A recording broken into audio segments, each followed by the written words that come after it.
Hey, what's up, everyone? Welcome to Chapter 4. Uh, it is a cool evening here in San Diego with the clouds rolling in a little bit, but I'm chilling in my backyard and at least in my house here and jumping into Chapter 4 to talk a little bit about this chapter, which is dealing with searching for security in the political world.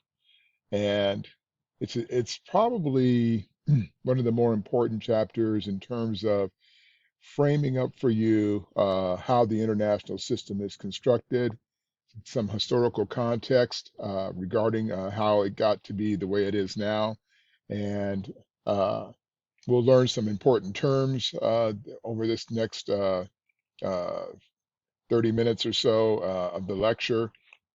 We'll certainly get to learn some of the modern isms that we discuss when we talk about international relations and international systems. Uh, and so in particular, this chapter takes a real close look at political borders, um, how we define the international system in terms of politics. It also starts by exploring the origins of the modern state system, outlining the different types of world political systems according to one of the most famous international relations guys, a guy named Joseph Nye, who's well renowned and quite revered in this field. This chapter is really a focus on what we call international relations and looks at various aspects of that particular field within global studies and global issues. It asserts that the current world system emerged from the Treaty of Westphalia in 1648, and that treaty ended the 30-year war. It's a long time to fight, right? But the 30-year war, with the ending with the treaty sort of set up the basic foundation of what we perceive as borders that define nation states today. So it was really an important pivotal period, which we'll discuss a little further when we get into the chapter here.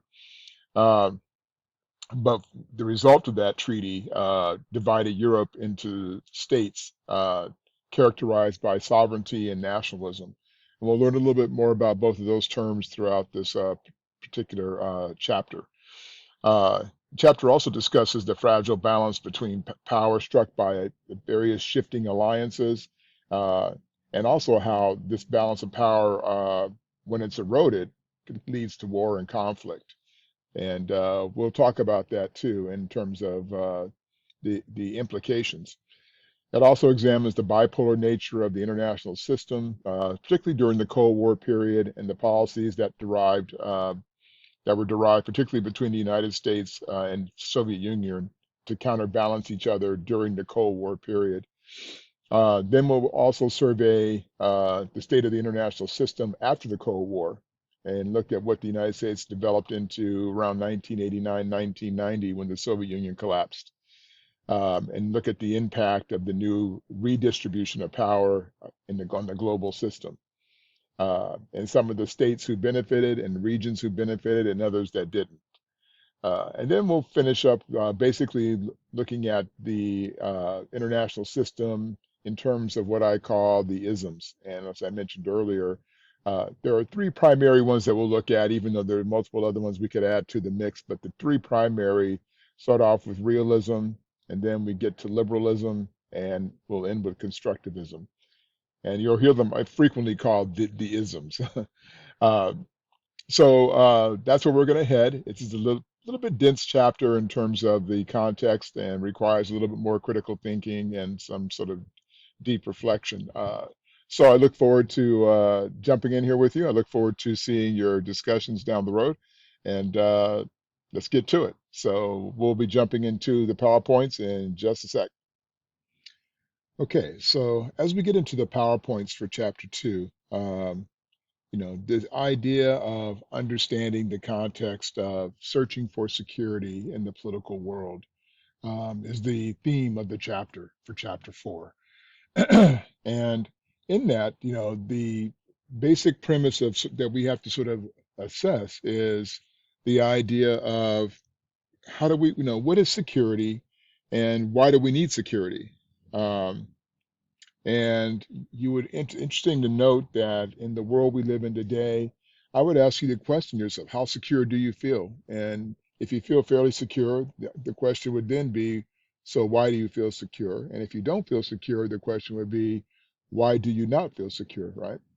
And I'm talking about not just in your individual everyday life and, from your neighborhood, but just sort of generally in a broader context of how safe do you feel in the world that you live in? That's more the question. Usually this is driven by several factors. For example, war, when we have an outbreak of war, that certainly leads people to feel insecure. Um, if we had terrorist attacks like we did on 9/11, certainly those things have a major impact on your security, your sense of security. And I would argue that since 9/11, the concept of security has really changed dramatically and forever in the United States and around the world, particularly regarding the issue of terrorism. And again, on some basic human level, you could even argue, the question of, do you need to lock your doors at night? And some people don't. And there's a time in American history, not that long ago, in many areas, and probably even in the Imperial Valley, where people didn't lock their doors at night because they felt very safe and secure. Um, Also, in the context of security, when we talk about it with regard to nation states and political borders, uh, that may be one of the issues that we struggle with. The How modern society impacts our ability to feel secure. Um, and so the role of political borders in today's world, certainly does set up the sort of geostrategic overview that we will be sort of looking at through part of this chapter as well. The sense of connectivity and how patterns of connectivity are critical to how we address the challenges that will affect our future society and our future security. Um, and also with the growth and development of what we call megacities around the world, and this will probably continue as people gravitate towards cities for their work and livelihood. Uh, what this does to impact our sense of what we call transnational connectivity between one group or one nation state and another.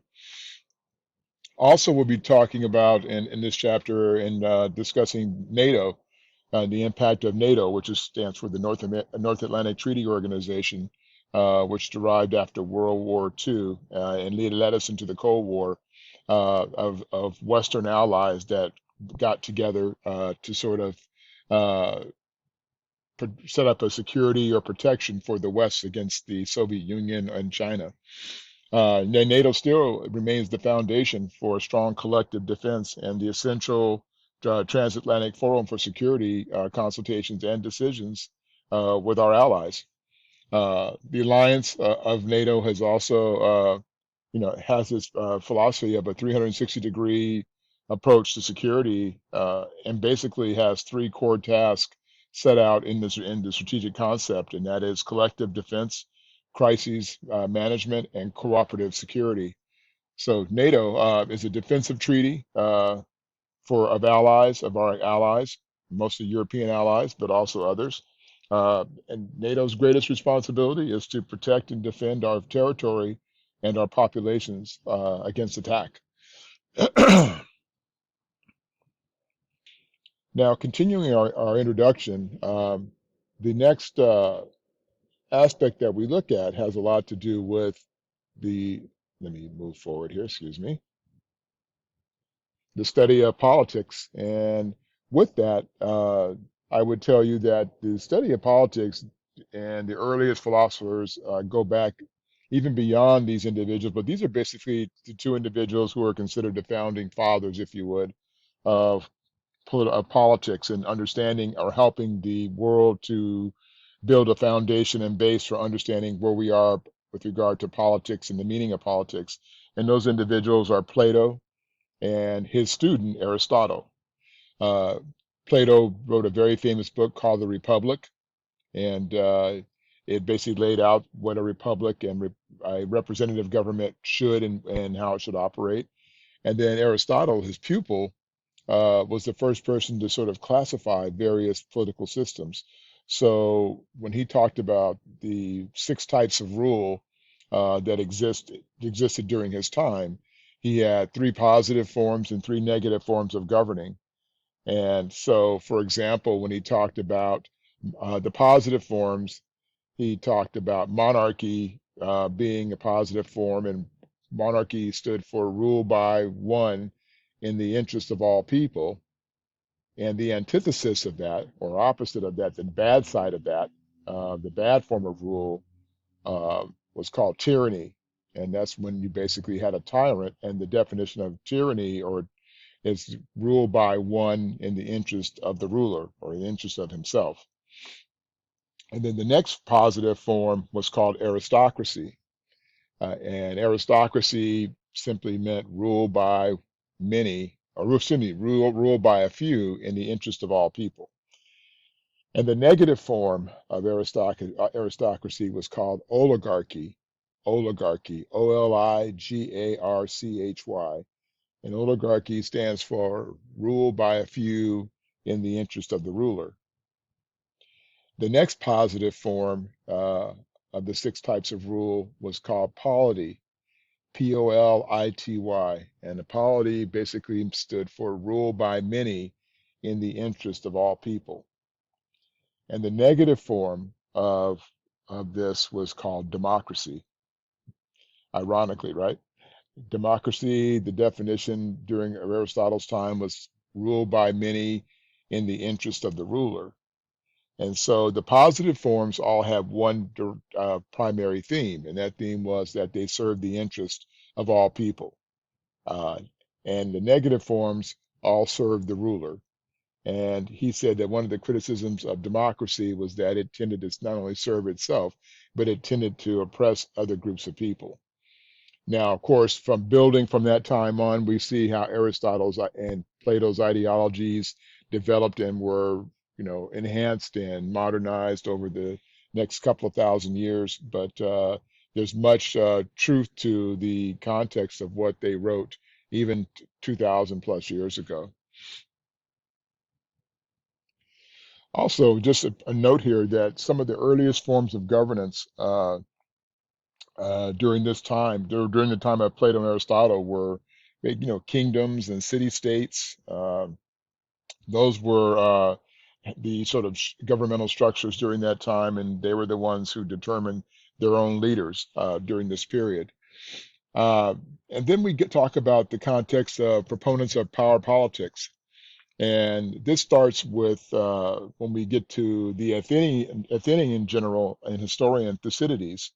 And according to him, leaders who ignored the pursuit of power invited conflict, so that he felt very strongly that it was absolutely important uh, that if you didn't try to become the most powerful, in your area or in your city state, uh, then people would try to attack you. And you'll see later on, this is sort of uh, a foundation for the theory of realism about the notion that nations today should always be in pursuit of power to protect themselves from the smaller, potentially weaker countries or those who might want to challenge it for power and authority. And then in terms of violence and territorial control, uh, when you have resolution or when peaceful resolution is not always apparent, states have often resorted in war to settle their conflicts. This has been for the last 2,000 plus years, probably longer than that. If we go back to the Egyptian empires and further, we can find that that's always been the way that city states, nation states, kingdoms have always settled their conflicts. It's been usually through war. Rarely is it ever through diplomacy.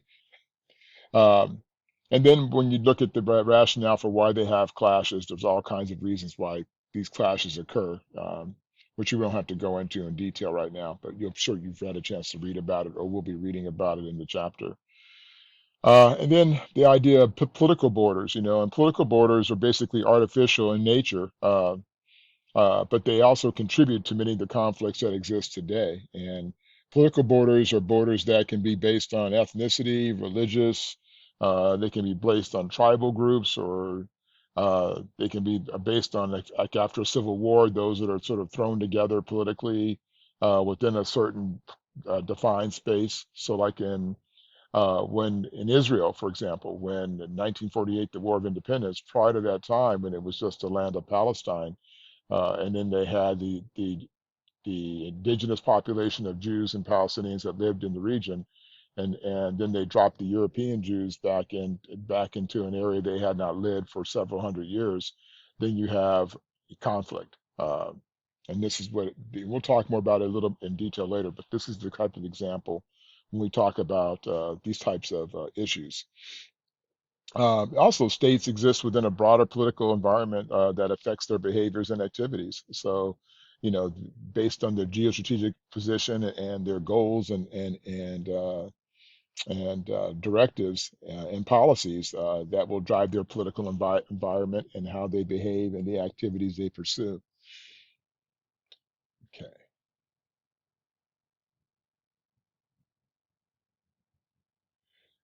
And so when we go in and we look at the various imperial system and we talk about the context of, well, what does it mean to have an imperial system? And this is, they talk about, I'm sure you've heard the word imperialism, and they say, down with U.S. imperialism. And let me give you some context of what that is. And basically, imperial system is a political organization in which one government is sort of dominant over the most of the world, and with that, it has the ability to manipulate and control not only the economics but also the security of the rest of the world uh, through its political organization. It involves the domination of a single power over the entire world system.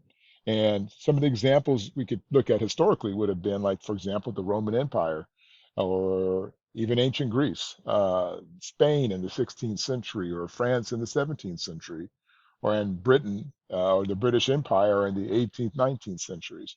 One could argue these are all prime examples of imperial powers, and of course, with that, there's always a legacy to that, and that is the legacy of colonialism. And we'll talk more about colonialism later on.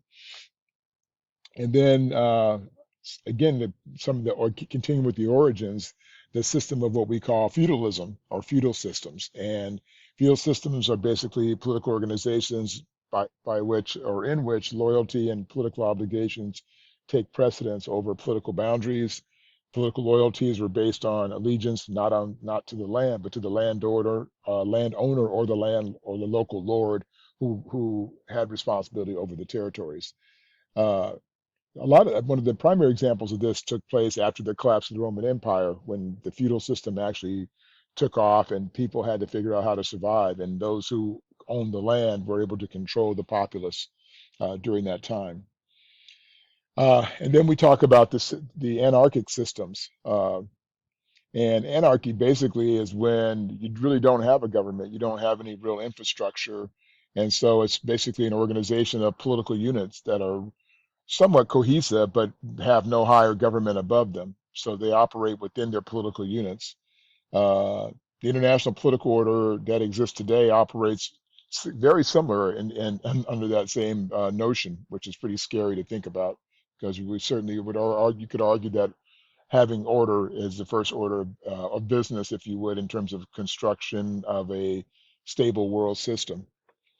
Uh, the concept of anarchy or anarchic systems derived from the Treaty of Westphalia, which was a religious conflict, more or less, but it had divided combatants along the lines of their religious affiliations based on Protestantism and Catholicism.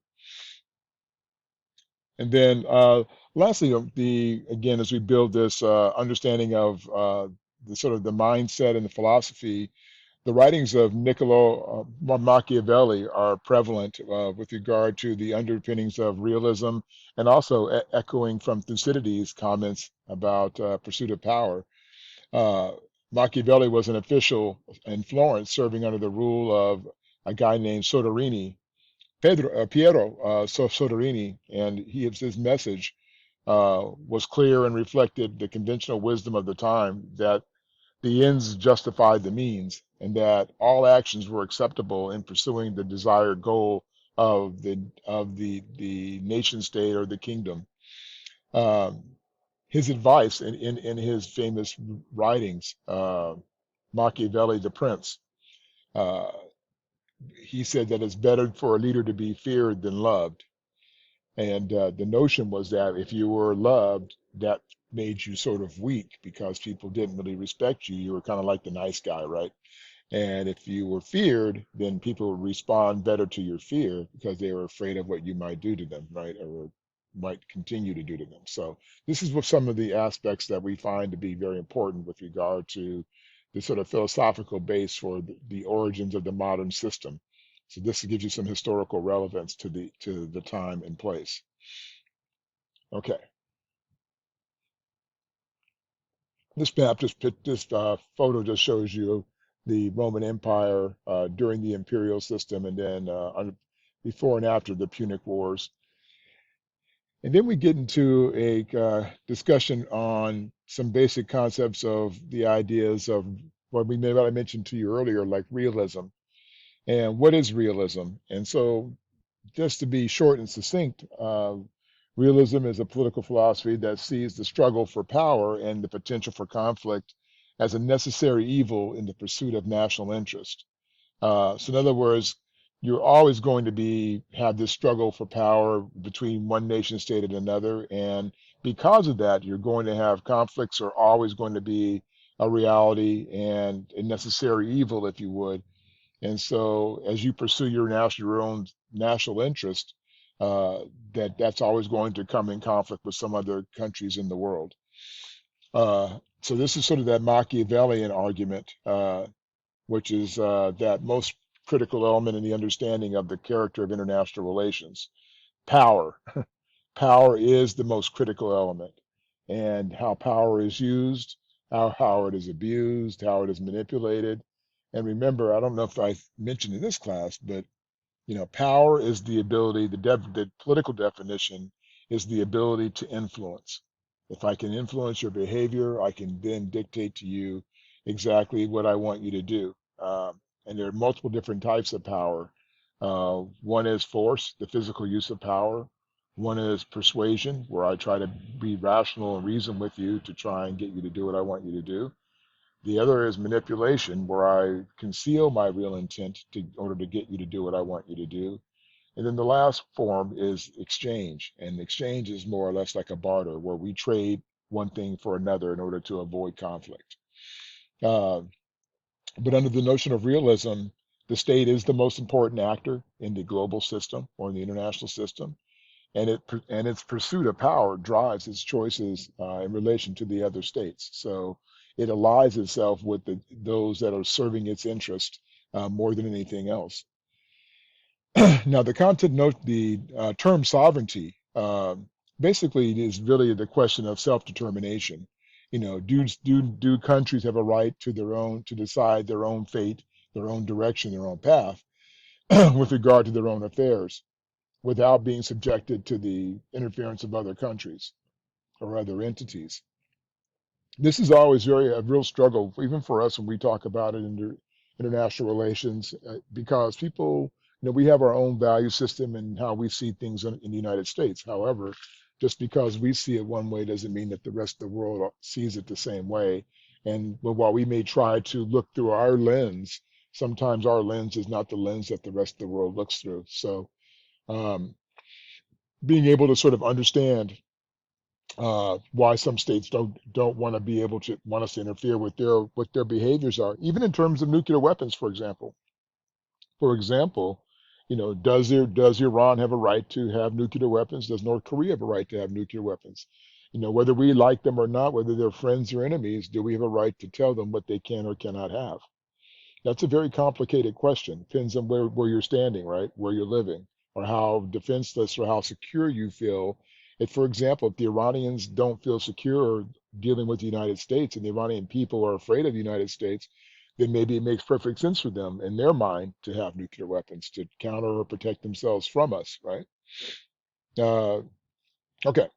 And then, so then, there's the idea of nationalism. And nationalism basically is a commitment to support the nation's interests. So when we, the people, basically like buy America, yay America, American pride, all the things we sort of wrap around our national anthem and all the other things, this is like we have a common purpose, a common pursuit, This is kind of the basis of understanding the context of nationalism.